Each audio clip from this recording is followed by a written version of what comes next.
So here we have the Audi A4 Avant on a 67 plate. I'm going to start off by showing you around the outside of the car, and then we'll hop in and run through some controls on the inside. But from the outside, you can see it's a 5-door car with alloy wheels. Let's start off inside the boot and then work our way around the rest of it from there. So the tailgate on this car will open electronically. You can either do that by pressing the button on the bottom of the key or the button on the tailgate itself. So if I give that button a push and we approach the back of the car, that will now open up.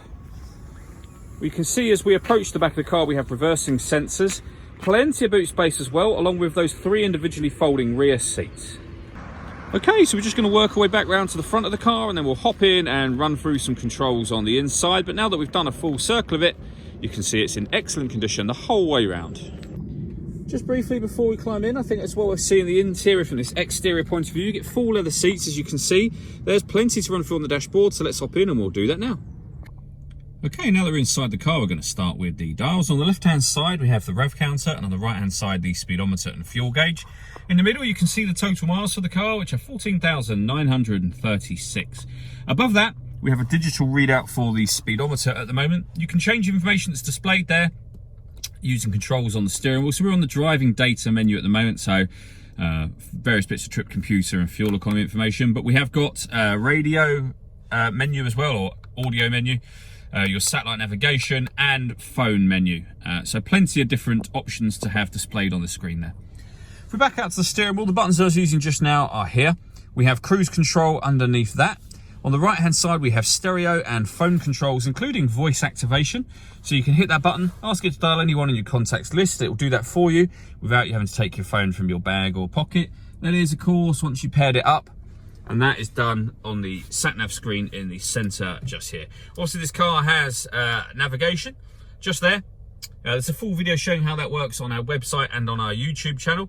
All the movements I'm making on the screen, they're all being done using this dial.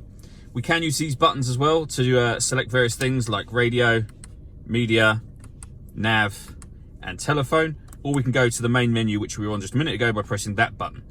So from here, you can highlight radio, push that dial down and you'll get your radio come up on there. Various different radio stations available. You can see we have DAB, FM and AM radio. So plenty of ways to listen to your music in terms of radio. If you want to listen to your own type of music, you can do.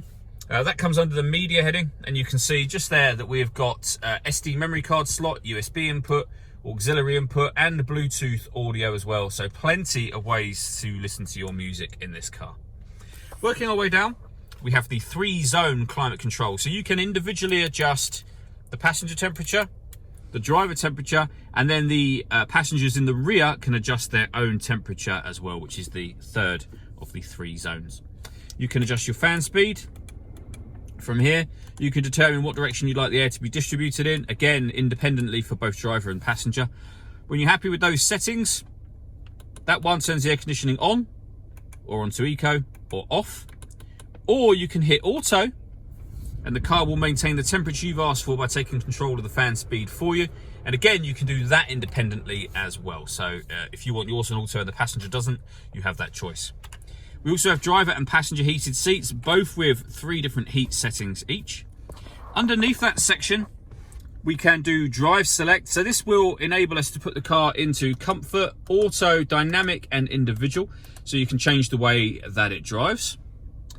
We can turn off the stop and start. This car is designed to cut out when it's stationary in traffic to save you fuel.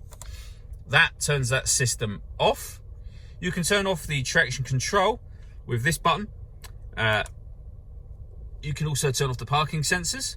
And this one will turn off the screen and it will turn it back on again. So I suppose for nighttime driving, if the screen, if you're finding it somewhat blinding, you can make adjustments from there. We have a 12-volt charging socket, 2 cup holders, a 6-speed manual gearbox, and then the electronic handbrake just there. These buttons relate to any of the presets up on here. You can see me just working my way through those. All that leaves me to say is thank you for taking the time to watch this video.